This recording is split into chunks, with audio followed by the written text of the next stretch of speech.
오늘은 75세 박순자님의 이야기입니다. 남편을 떠나보낸 지 3년째 되는 해에 저는 큰 결심을 하나 했어요. 40년 동안 운영하던 작은 분식집 문을 닫기로 한 거죠. 이제 그만 쉬어야지. 나이도 있는데. 아들 민수가 걱정스러운 얼굴로 말했어요. 서울에서 회사 다니는 민수는 한 달에 한 번씩 내려와 저를 보러 왔거든요. 며느리 지연이도 함께요. 어머님, 저희가 생활비 드릴게요. 이제 편히 쉬세요. 지연이가 제 손을 꼭 잡으며 말했어요. 고마운 마음은 있었지만 뭔가 허전했어요. 40년 동안 새벽 5시면 일어나 반죽하고 김밥 말고 떡볶이 끓이던 제 일상이 갑자기 사라진다는 게 실감이 안 났거든요. 그렇게 식당 문을 닫고 한 달쯤 지났을까요? 저는 아침에 눈을 뜨면 할 일이 없었어요.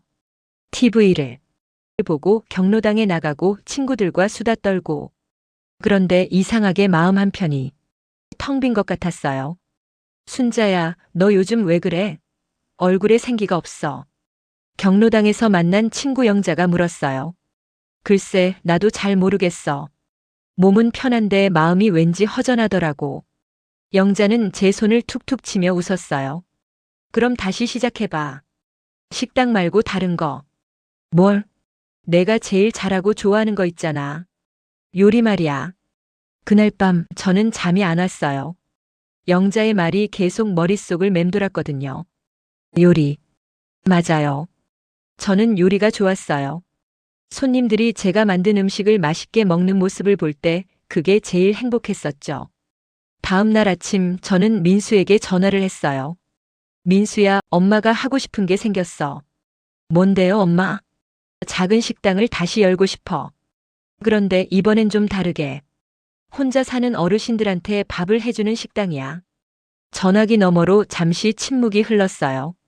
엄마 힘들지 않으세요? 힘들긴 뭐가 힘들어. 엄마가 하고 싶은 일인데. 일주일 후 저는 동네 복지관을 찾아갔어요. 복지관 김 과장님을 만났죠. 과장님, 제가 이런 생각을 해봤어요. 우리 동네에 혼자 사는 어르신들 많잖아요. 그분들 중에는 제대로 밥 한 끼 못 드시는 분들도 계시고요. 제가 그분들한테 따뜻한 밥을 해드리면 어떨까 해서요. 김 과장님은 제 말을 듣고 눈을 반짝였어요. 어머니, 정말 좋은 생각이세요. 사실 저희도 그런 사업을 구상하고 있었는데 운영할 분을 찾기가 어려웠거든요. 그렇게 저는 복지관과 함께 할머니의 밥상이라는 작은 프로그램을 시작하게 됐어요. 복지관에서 작은 공간을 내주고 재료비도 일부 지원해주기로 했죠. 저는 주 3회 어르신들께 점심을 대접하기로 했어요. 첫날 저는 떨렸어요. 과연 오실까? 제 음식을 좋아하실까? 11시쯤 되니 한 분, 두 분 오시기 시작했어요. 첫 번째로 오신 분은 동네에서 혼자 사시는 이병철 할아버지셨어요. 아이고, 순자씨. 이게 무슨 일이요? 어르신, 오늘부터 제가 여기서 밥을 해드리기로 했어요. 어서 오세요. 이 할아버지는 식탁에 앉으셨어요. 저는 김치찌개와 갓 지은 밥, 시금치나물, 계란말이를 내놓았어요. 별거 아닌 음식이었지만 정성껏 만든 것들이었죠. 이 할아버지는 한 숟가락 드시더니 눈시울이 붉어지셨어요. 할머니, 이거 우리 마누라가 해주던 맛이요. 어머, 그래요? 집사람 떠난 지 5년 됐는데 이런 따뜻한 밥 먹기가 정말 오래간만이요. 그 말을 듣는 순간 제 가슴이 뭉클해졌어요. 아, 이거구나. 제가 하고 싶었던 일이. 그날 점심에는 모두 12분이 오셨어요.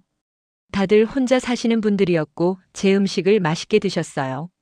식사를 마치고 돌아가시면서 한 분 한 분이 제 손을 잡고 고맙다고 하셨어요.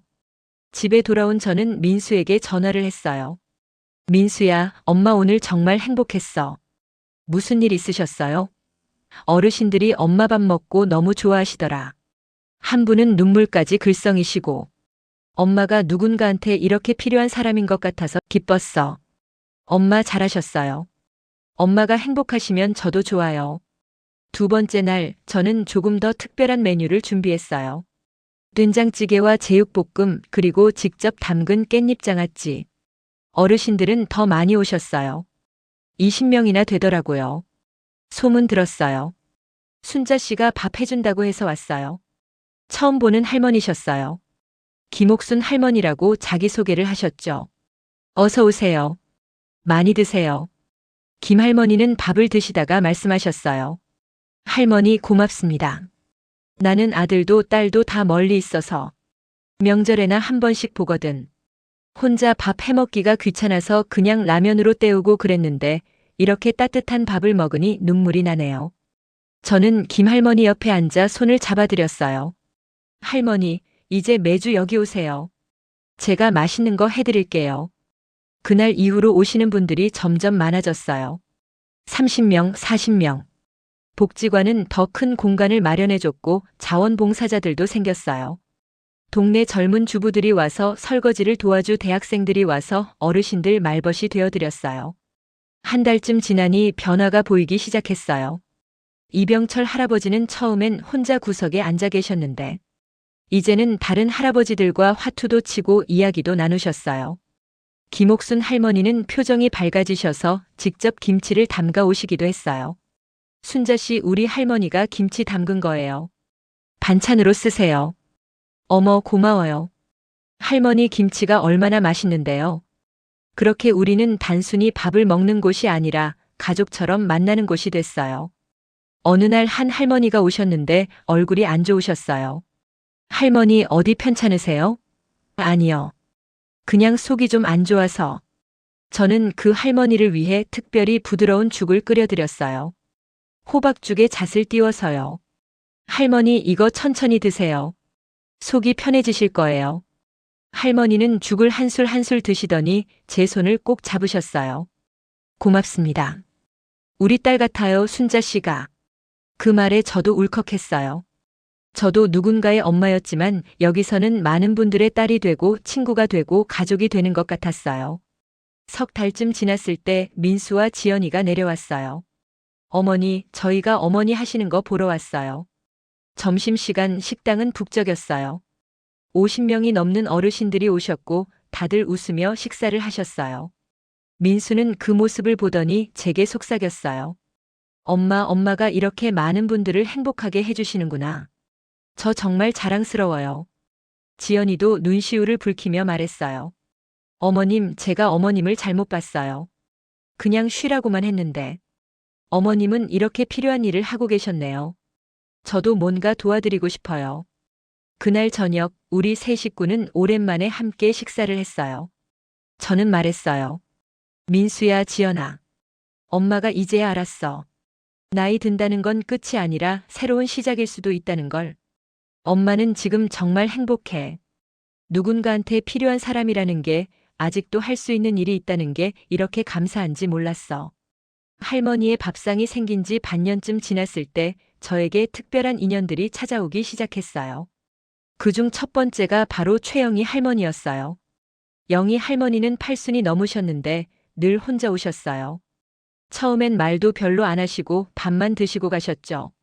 그런데 어느 날 제가 영희 할머니 옆에 앉아서 말을 걸었어요. 할머니, 오늘 밥이 입에 맞으셨어요? 영희 할머니는 저를 한참 보시더니 조용히 말씀하셨어요. 맛있어요. 우리 딸이 해주던 맛이랑 비슷해요. 따님이요? 응. 딸이 5년 전에 세상을 떠났어요. 암으로. 저는 가슴이 철렁했어요. 어머, 할머니. 괜찮아요. 이젠 많이 담담해졌어요. 그런데 순자 씨 음식을 먹으면 딸이 생각나요. 좋은 기억들로요. 그날 이후로 저는 영희 할머니와 자주 대화를 나눴어요. 할머니는 딸 이야기를 조금씩 들려주셨어요. 딸이 얼마나 효녀였는지, 어떻게 살았는지, 마지막 순간까지 어머니 걱정만 하셨다는 이야기들. 저는 듣는 내내 눈물이 났어요. 그리고 생각했죠. 제가 영희 할머니에게 밥을 해드리는 건 단순히 배를 채워드리는 게 아니라 따님의 사랑을 이어드리는 거라고요. 그 후로 저는 영희 할머니가 특히 좋아하시는 메뉴들을 기억해뒀어요.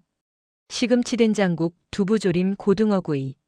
그런 걸 만들면 할머니는 환하게 웃으셨어요. 아이고, 오늘은 내가 좋아하는 걸 다 해놨네. 할머니 오시는 날인 거 알고 준비했죠. 두 번째 특별한 인연은 박철수 할아버지였어요. 철수 할아버지는 휠체어를 타고 오셨어요. 손자 녀석이 모시고 왔죠. 할머니, 저희 할아버지가 여기 밥이 너무 맛있다고 꼭 오고 싶다고 하셔서 모시고 왔어요.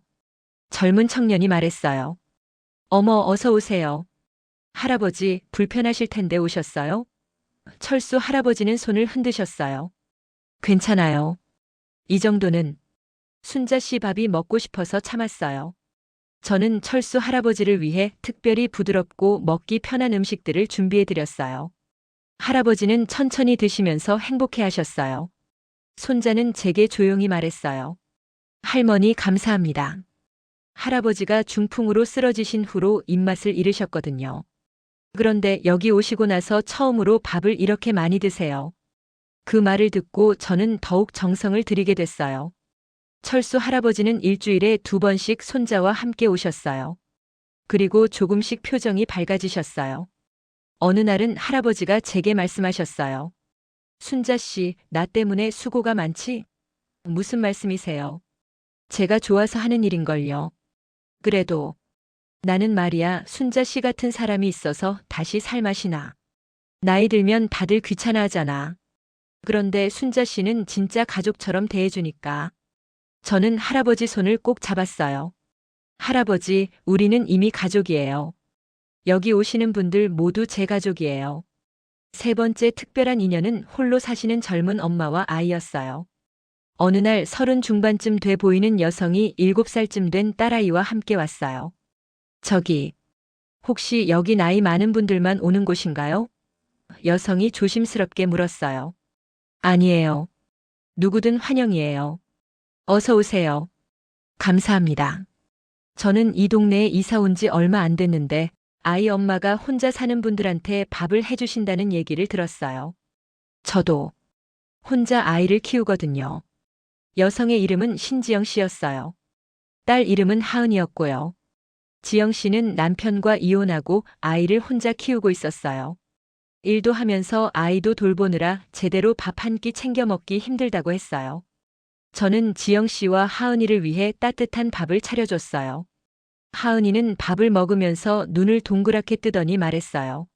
엄마, 이거 정말 맛있어. 할머니가 해주신 밥이 세상에서 제일 맛있는 것 같아. 지영 씨는 딸을 보며 눈물을 글썽였어요. 식사를 마치고 나갈 때 지영 씨가 제게 말했어요. 할머니, 정말 감사해요.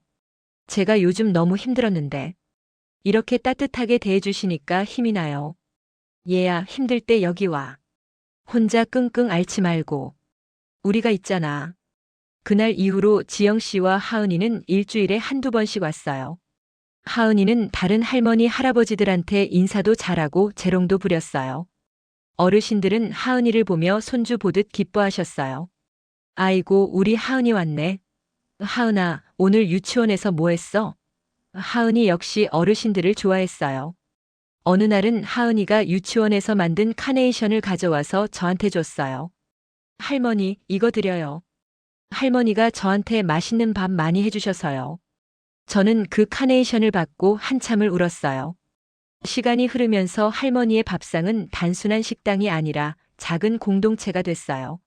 어르신들끼리 서로 안부를 묻고 아픈 분이 있으면 함께 병문안도 가고 생일이면 다 같이 축하해드렸어요. 그러던 어느 날 이병철 할아버지가 제게 제안을 하셨어요. 순자 씨, 우리가 뭔가 할 수 있는 일이 없을까? 맨날 밥만 얻어먹기 미안해서 말이요. 어머 할아버지. 무슨 말씀을? 아니요. 우리도 아직 손은 쓸 수 있잖아. 뭔가 보답을 하고 싶어. 저는 생각해봤어요. 그러고 나서 제안했어요. 그럼 우리가 함께 반찬을 만들어서 더 어려운 어르신들한테 나눠드리는 건 어떨까요? 거동이 불편해서 여기까지 못 오시는 분들 계시잖아요. 할아버지는 무릎을 탁 치셨어요. 그거 좋은 생각이요. 우리가 할 수 있는 일이네. 그렇게 시작된 것이 함께 나누는 밑반찬 봉사였어요. 일주일에 한 번 수요일마다 오실 수 있는 어르신들이 모여서 함께 밑반찬을 만들었어요. 김치, 장아찌, 나물 무침, 조림 같은 것들이요. 처음엔 서툴렀지만 점점 손에 익었어요. 영희 할머니는 무 깎는 솜씨가 일품이었고 철수 할아버지는 한 손으로도 콩나물을 잘 다듬으셨어요. 김옥순 할머니는 김치 담그는 게 특기였죠. 모두들 자기가 잘하는 걸로 도왔어요. 그리고 완성된 반찬들을 예쁜 용기에 담아서 젊은 자원봉사자들이 거동 불편한 어르신들 댁으로 배달해 드렸어요. 첫 배달을 다녀온 대학생 자원봉사자가 울먹이며 돌아왔어요. 할머니 한 분이 반찬 받으시고 오시더라고요. 1년 만에 김치를 먹어본다고. 저는 그 말을 듣고 가슴이 뭉클했어요. 우리가 하는 일이 정말 의미 있는 일이구나 싶었죠. 그날 저녁 참여하신 어르신들이 모여서 차를 마시며 이야기를 나눴어요. 오늘 참 보람찼어. 그러게. 나도 누군가한테 도움이 될 수 있다는 게 좋더라고. 순자 씨 고마워. 우리한테 이런 기회를 줘서. 저는 고개를 저었어요. 제가 고마워요. 여러분이 함께 해주셔서 이 모든 게 가능한 거예요. 그날 밤 집에 돌아온 저는 민수에게 전화했어요. 민수야, 엄마가 오늘 정말 행복했어. 무슨 일 있으셨어요? 어르신들이 함께 반찬을 만들어서 다른 분들한테 나눠드렸거든. 다들 너무 행복해 하시더라. 누군가를 도울 수 있다는 게 이렇게 기쁜 일인지 몰랐대. 민수는 잠시 침묵하더니 말했어요. 엄마는 정말 대단하세요. 엄마 혼자만 행복한 게 아니라 주변 사람들까지 다 행복하게 만드시잖아요. 아니야. 엄마가 특별한 게 아니라 사람은 누구나 이렇게 함께 행복해질 수 있는 거야. 나이가 들어도 몸이 불편해도 우리는 여전히 누군가한테 필요한 사람이 될 수 있어. 할머니의 밥상이 시작된 지 1년이 되던 어느 영희 할머니의 팔순 생신이 다가왔어요. 할머니는 딸을 잃은 후로 생신을 챙긴 적이 없다고 하셨어요. 뭐하러 생일을 챙겨? 혼자인데. 그런데 저는 생각했어요. 영희 할머니의 생신을 우리가 함께 축하해드리면 어떨까? 그래서 다른 어르신들과 자원봉사자들에게 은밀히 연락했어요. 영희 할머니 생신에 깜짝 파티를 준비하면 어떨까요? 모두들 좋다고 했어요. 이병철 할아버지는 내가 옛날 노래 한 곡 뽑을게라고 하셨고, 김옥순 할머니는 내가 미역국 끓일게라고 하셨어요. 하은이는 저는 할머니 그림 그려서 선물할래요. 라고 했죠. 생일 당일 영희 할머니는 평소처럼 식당에 오셨어요. 그런데 식당 문을 여는 순간 생신 축하합니다. 모두가 박수를 쳤어요. 영희 할머니는 깜짝 놀라 입을 막으셨어요. 이게 무슨 일이요? 식탁 위에는 정성껏 준비한 음식들이 가득했어요. 미역국, 잡채, 전, 나물들. 그리고 중앙에는 케이크가 있었어요. 할머니는 그 모습을 보시더니 눈물을 흘리셨어요. 아이고, 나 같은 늙은이 생일을 이렇게 챙겨주다니. 저는 할머니를 안아드렸어요. 할머니는 우리 가족이에요. 가족 생일은 당연히 축하해야죠. 그날 영희 할머니는 케이크에 초를 끄시면서 소원을 비셨어요. 나중에 할머니가 제게 살짝 귓속말로 말씀하셨어요. 순자 씨, 나 소원 뭔지 알아? 우리 모두 건강하고 행복하게 오래오래 함께하자고 빌었어. 생일 잔치가 끝나고 영희 할머니는 제 손을 꼭 잡으셨어요. 순자 씨, 딸을 잃고 나서 생일이 제일 슬픈 날이었어. 혼자라는 걸 가장 실감하는 날이었거든. 그런데 오늘은 내 인생에서 가장 행복한 생일이었어. 나한테 이렇게 많은 가족이 생겼다는 게 믿기지가 않아. 저도 눈물이 났어요. 할머니, 우리가 할머니의 가족이에요. 앞으로도 계속 함께 할 거예요. 그 후로 우리는 매달 생신 맞는 분들을 함께 축하해드리기로 했어요. 작은 케이크와 함께 노래를 부르고 다 같이 축하해드렸죠. 그렇게 하나하나 챙기다 보니 어르신들의 표정이 더 밝아졌어요. 자신이 소중한 존재라는 걸 느끼시는 것 같았어요. 철수 할아버지는 처음 오셨을 때만 해도 휠체어에 의지하셨어요. 중풍으로 반신이 불편하셨거든요. 그런데 식당에 나오시면서 조금씩 변화가 생기기 시작했어요. 다른 어르신들과 이야기도 나누시고 함께 웃기도 하시면서요. 어느 날 철수 할아버지가 제게 말씀하셨어요. 순자 씨, 나 물리치료 다시 받아볼까 해. 어머, 정말요? 응. 여기 오면서 생각했어. 나도 다른 사람들처럼 내 발로 걷고 싶다고.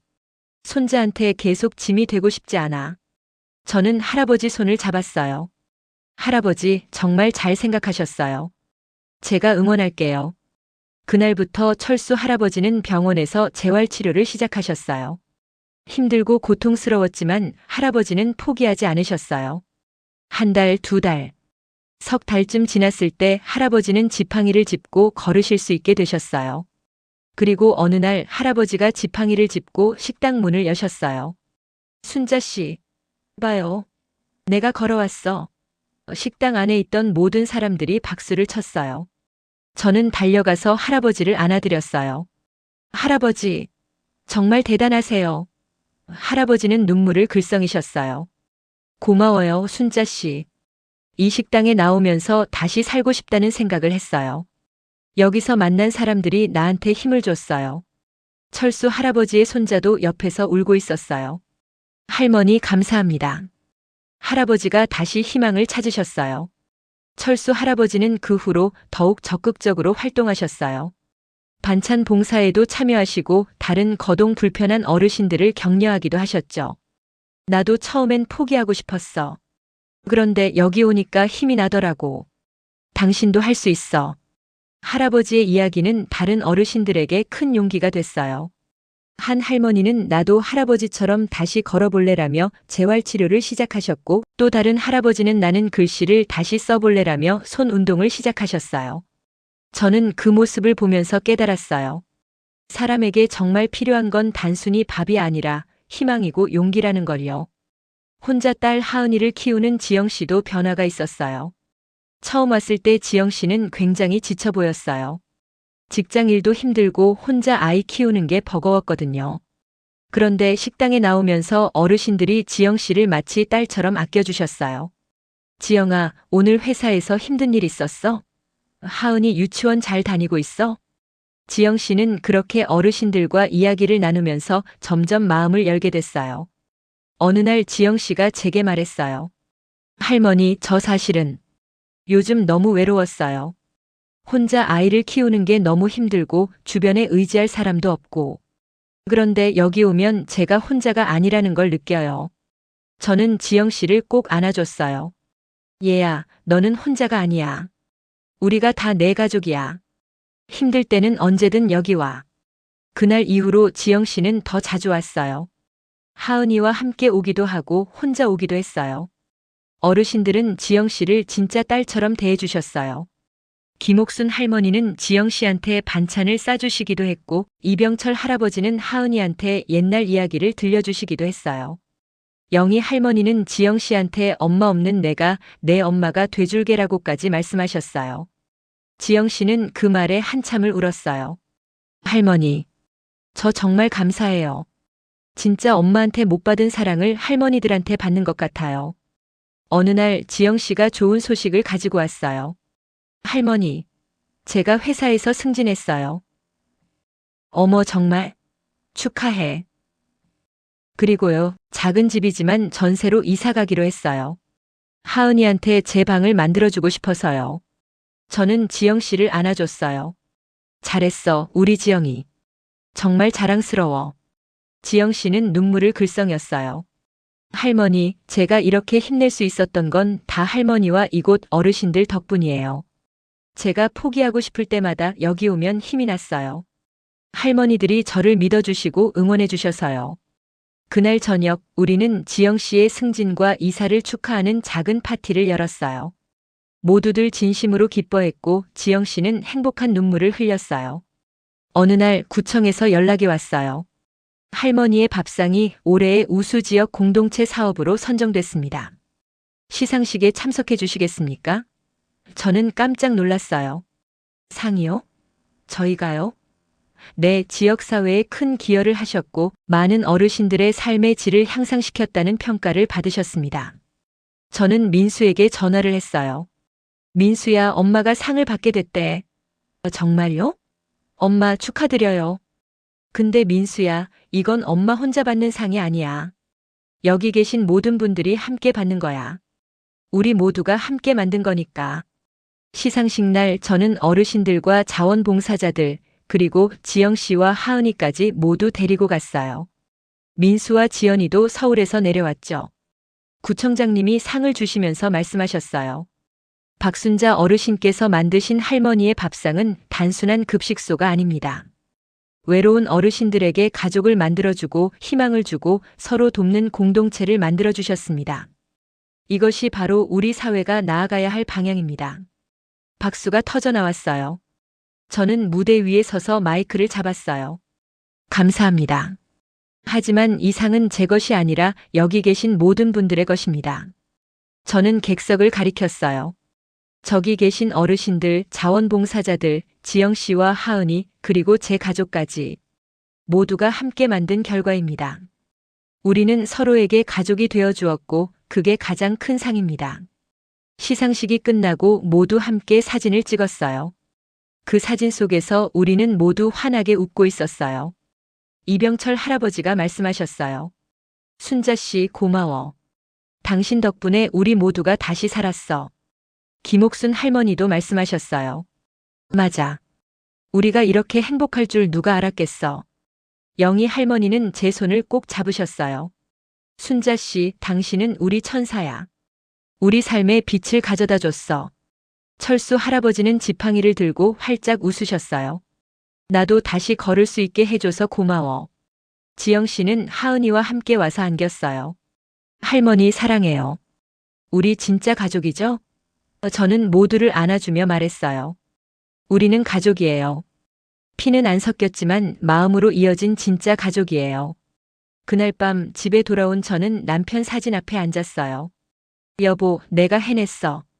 당신 없이도 잘 살고 있어. 아니, 잘 살 뿐만 아니라 많은 사람들과 행복을 나누고 있어. 당신이 보고 싶기는 하지만 나는 이제 괜찮아. 나한테는 많은 가족들이 있으니까. 남편 사진 속 그 사람은 여전히 미소 짓고 있었어요. 마치 잘했어, 당신답네라고 말하는 것 같았어요. 상을 받고 한 달쯤 지났을 때 저에게 큰 시련이 찾아왔어요. 어느 날 아침 일어나려는데 온몸에 힘이 없고 어지러웠어요. 겨우 일어나서 화장실에 갔는데 거울에 비친 제 얼굴이 창백했어요. 이러면 안 되는데. 오늘 어르신들 점심 준비해야 하는데. 저는 억지로 옷을 입고 식당으로 가려고 했어요. 그런데 현관문을 열다가 그만 쓰러지고 말았어요. 다행히 옆집 아주머니가 발견하고 119에 신고해 주셨어요. 병원에서 깨어났을 때 민수와 지연이가 옆에 있었어요. 엄마, 정신 차리세요. 어머님, 의사 선생님이 오셔서 말씀하셨어요.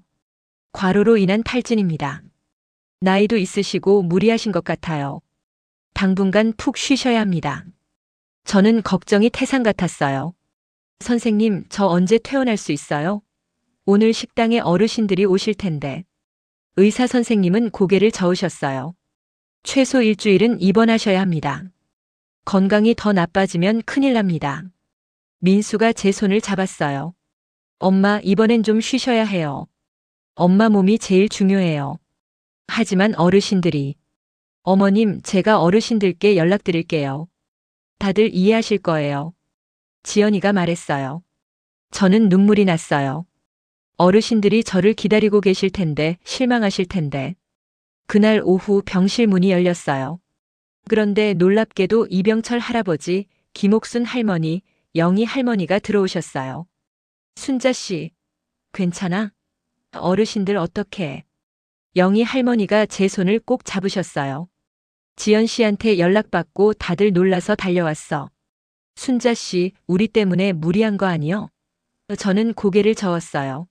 아니에요. 제가 좋아서 한 일인걸요. 김옥순 할머니가 말씀하셨어요. 순자 씨가 우리한테 그렇게 많이 해줬는데 이제 우리가 순자 씨를 돌볼 차례야. 걱정 말고 푹 쉬어. 이병철 할아버지도 말씀하셨어요. 그리고 말이여, 식당은 우리가 맡을 거니까 걱정하지 마. 네? 어르신들이요? 응. 지영 씨도 도와주기로 했고 자원봉사자들도 있잖아. 우리가 순자 씨한테 배운 대로 할 거야. 저는 눈물이 왈칵 쏟아졌어요. 어르신들. 영희 할머니가 제 머리를 쓰다듬어 주셨어요. 순자 씨, 당신이 우리한테 가족이 되어줬잖아. 가족은 서로 돕는 거야. 이제 우리가 당신을 도울 차례야. 그날 이후 일주일 동안 어르신들과 자원봉사자들이 번갈아가며 병문안을 왔어요. 그리고 매일 식당 소식을 전해줬어요. 오늘 된장찌개 끓였는디 다들 맛있다고 하더라고. 철수가 주먹밥 만들었는디 모양이 좀 이상해도 맛은 있었어. 하은이가 할머니 빨리 낫게 해달라고 그림을 그렸어. 그 이야기들을 들으면서 저는 깨달았어요. 제가 어르신들한테 가족이 되어드린 것처럼 어르신들도 제게 진짜 가족이 되어주셨다는 걸요. 일주일 후 저는 퇴원했어요. 집에 돌아왔을 때 민수와 지연이가 집을 깨끗하게 정리해놨어요. 엄마, 당분간 저희랑 서울에서 지내시는 게 어때요? 민수가 조심스럽게 물었어요. 저는 고개를 저었어요. 고맙지만 엄마는 여기가 좋아. 여기 엄마 가족들이 있잖아. 며칠 후 의사 선생님이 괜찮다고 하셔서 저는 다시 식당에 나갔어요. 문을 여는 순간 어서 오세요. 어르신들과 자원봉사자들이 박수를 치며 반겼어요.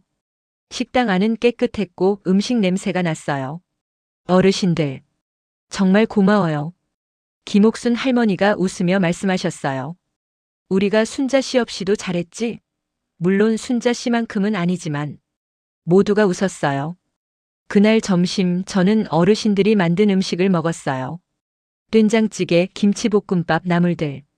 맛은 완벽하지 않았지만 정성이 가득 담겨 있었어요. 식사를 하면서 저는 말했어요. 어르신들 정말 고마워요. 제가 아플 때 이렇게 도와주시고. 영희 할머니가 제 손을 잡으셨어요. 순자 씨, 우리가 고마운 거야. 순자 씨가 우리한테 삶의 의미를 돌려줬잖아.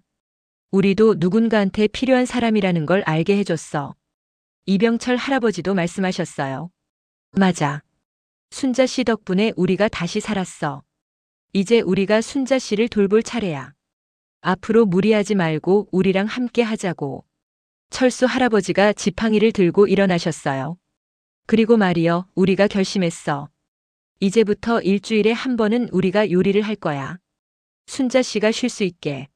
지영 씨도 말했어요. 저도 주말에는 와서 도울게요. 어머님, 이제 좀 쉬세요. 저는 울컥했어요. 여러분, 제가 정말 복받은 사람이에요. 이런 가족을 만나서. 하은이가 달려와서 제 품에 안겼어요. 할머니, 저도 도와줄 거예요. 저 이제 컸으니까 설거지 할 수 있어요. 모두가 웃었어요. 그날 저는 깨달았어요. 진짜 가족은 피로 이어지는 게 아니라 마음으로 이어지는 거라는 걸요. 그리고 주는 것보다 받는 게 더 큰 축복일 수도 있다는 걸요. 제가 어르신들한테 밥을 해드린 것보다 어르신들이 저를 가족으로 받아주신 게 더 큰 선물이었어요. 그날 이후로 할머니의 밥상은 조금 달라졌어요. 저 혼자 모든 걸 하는 게 아니라 모두가 함께 만들어가는 곳이 됐어요. 매주 월요일은 김옥순 할머니가 김치찌개를 끓이고 수요일은 이병철 할아버지가 비빔밥을 만들고 금요일은 제가 된장찌개를 끓였어요. 젊은 자원봉사자들은 배식을 도왔고 지영 씨는 주말마다 와서 설거지를 도왔어요. 하은이는 어르신들 말벗이 되어드렸죠. 어느 날 새로운 어르신이 오셨어요. 처음 보는 분이었는데 얼굴이 굉장히 어두우셨어요. 안녕하세요. 저는 박순자예요. 어서 오세요. 저는 최명숙이라고 합니다. 옆 동네에 사는데 여기. 소문을 듣고 왔어요. 명숙 할머니는 조심스럽게 자리에 앉으셨어요. 식사를 하시는데 할머니 눈에서 눈물이 흘렀어요. 할머니 괜찮으세요? 명숙 할머니는 고개를 저으셨어요. 미안해요. 남편이 한 달 전에 세상을 떠났거든요. 그 후로 밥을 제대로 못 먹었어요. 혼자 먹는 밥이 왜 이렇게 안 넘어가는지. 저는 할머니 옆에 앉았어요. 할머니, 많이 외로우셨겠어요. 네. 자식들은 다 멀리 있고 혼자 남으니까 정말 살고 싶지가 않더라고요. 그런데 이웃분이 여기 이야기를 해주셔서 와봤어요. 영희 할머니가 다가오셨어요. 명숙 씨, 저도 딸을 잃었어요. 그 슬픔 알아요. 그런데 여기 오면서 다시 살 이유를 찾았어요. 우리가 명숙 씨 가족이 되어줄게요. 명숙 할머니는 고개를 들고 우리를 봤어요. 식당 안에는 웃으며 밥을 먹는 어르신들, 바쁘게 움직이는 자원봉사자들, 할아버지들과 놀고 있는 하은이. 그 따뜻한 모습들이 있었어요. 명숙 할머니는 작은 미소를 지으셨어요. 감사합니다. 제가 혼자가 아니라는 걸 느껴요. 그날 이후로 명숙 할머니는 매일 오셨어요.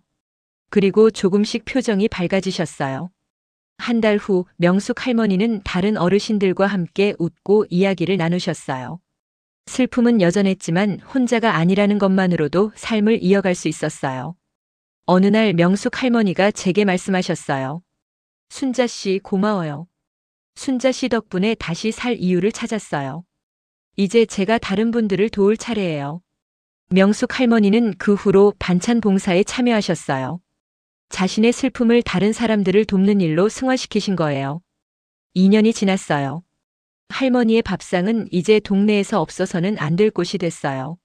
매일 80명이 넘는 어르신들이 오셨고 자원봉사자들도 30명이 넘었어요. 지영 씨는 회사에서 또 승진했고 하은이는 초등학교에 들어갔어요. 철수 할아버지는 이제 지팡이 없이도 걸으실 수 있게 되셨어요. 영희 할머니는 여전히 매일 오셔서 다른 어르신들을 돌봐주셨어요. 김옥순 할머니는 김치 담그는 솜씨로 유명해지셨고 이병철 할아버지는 식당의 요리 선생님이 되셨어요. 명숙 할머니는 새로 오시는 외로운 어르신들을 특별히 챙겨주셨어요. 어느 가을날 우리는 식당 2주년 기념일을 맞았어요. 모두가 모여서 작은 파티를 열었어요. 민수와 지연이도 내려왔고 구청장님도 오셨어요. 구청장님이 말씀하셨어요. 할머니의 밥상은 단순한 식당이 아닙니다. 이곳은 가족을 잃은 사람들이 새로운 가족을 만나는 곳이고 희망을 잃은 사람들이 다시 희망을 찾는 곳입니다. 박순자 어르신과 이곳 모든 분들께 감사드립니다. 박수가 터져 나왔어요. 저는 마이크를 잡고 말했어요. 감사합니다. 2년 전 저는 남편을 잃고 허전한 삶을 살고 있었어요. 그런데 이곳을 시작하면서 제 삶이 완전히 바뀌었어요. 저는 다시 필요한 사람이 됐고 새로운 가족을 만났어요. 이 모든 게 여러분 덕분입니다. 저는 어르신들을 돌아봤어요. 영희 할머니, 김옥순 할머니, 이병철 할아버지, 철수 할아버지, 명숙 할머니. 그리고 여기 계신 모든 분들. 여러분은 제 진짜 가족이에요. 앞으로도 우리 함께 행복하게 살아요. 영희 할머니가 일어나셨어요. 순자 씨, 우리가 고마워. 우리한테 다시 살아갈 이유를 줘서. 이병철 할아버지도 일어나셨어요. 맞아. 우리는 이제 혼자가 아니야. 우리한테는 가족이 있어. 철수 할아버지가 지팡이 없이 걸어 나오셨어요. 나는 다시 걷게 됐어. 순자 씨와 여러분 덕분에. 명숙 할머니도 말씀하셨어요. 나는 남편을 잃고 살고 싶지 않았어. 그런데 여기서 다시 살아갈 이유를 찾았어. 지영 씨는 하은이와 함께 나왔어요. 어머님, 저희도 가족이죠? 어머님 덕분에 저희가 이렇게 행복해졌어요. 하은이가 큰 소리로 말했어요. 저는 할머니들, 할아버지들이 다 좋아요. 우리 영원히 가족이에요. 모두가 박수를 치고 웃었어요. 저는 그 순간을 평생 잊지 못할 거예요. 파티가 끝나고 저는 혼자 식당에 앉아 있었어요. 민수가 옆에 앉았어요. 엄마, 2년 전에 엄마가 다시 시작하겠다고 했을 때 솔직히 걱정했어요. 나이도 있으시고 힘드실까봐. 그런데 엄마는 정말 대단한 일을 하셨어요. 엄마 혼자만 행복한 게 아니라 이렇게 많은 사람들을 행복하게 만드셨잖아요. 저는 민수 손을 잡았어요. 민수야, 엄마가 배운 게 있어. 나이 든다는 건 끝이 아니라는 거. 오히려 진짜 삶이 시작되는 거야. 우리는 아직도 누군가한테 필요한 사람이 될 수 있고 새로운 꿈을 꿀 수 있어. 그리고 가장 중요한 건 우리는 혼자가 아니라는 거야. 함께하면 우리는 무엇이든 할 수 있어. 민수는 눈물을 글썽였어요. 엄마 사랑해요. 정말 자랑스러워요. 저도 눈물이 났어요. 나도 사랑해, 우리 아들. 그날 밤 저는 일기를 썼어요. 오늘 우리 식당이 2주년이 됐다. 2년 전 나는 남편을 잃고 외로웠다. 하지만 지금은 80명이 넘는 가족이 있다. 나이가 들어도 혼자가 되어도 우리는 여전히 아름다운 삶을 살 수 있다. 함께라면. 내일도 우리는 식당 문을 열 것이다. 그리고 또 다른 외로운 사람을 맞이할 것이다. 우리의 가족으로. 이것이 내가 남은 인생을 살아가는 방법이다. 사랑으로, 나눔으로 함께. 일기를 덮고 저는 창밖을 봤어요. 별들이 반짝이고 있었어요. 남편도 저 하늘 어딘가에서 저를 지켜보고 있을 거예요. 그리고 미소 짓고 있을 거예요. 잘했어, 순자야, 정말 잘했어. 오늘 들려드린 박순자 할머니의 이야기가 여러분께 작은 용기가 되었으면 좋겠습니다. 나이가 들어도 혼자가 되어도 우리는 여전히 아름다운 삶을 살 수 있어요. 함께라면 말이에요. 오늘 당신 옆에 있는 사람에게 따뜻한 말 한마디 건네보세요. 그것이 누군가에게는 새로운 시작이 될 수 있으니까요.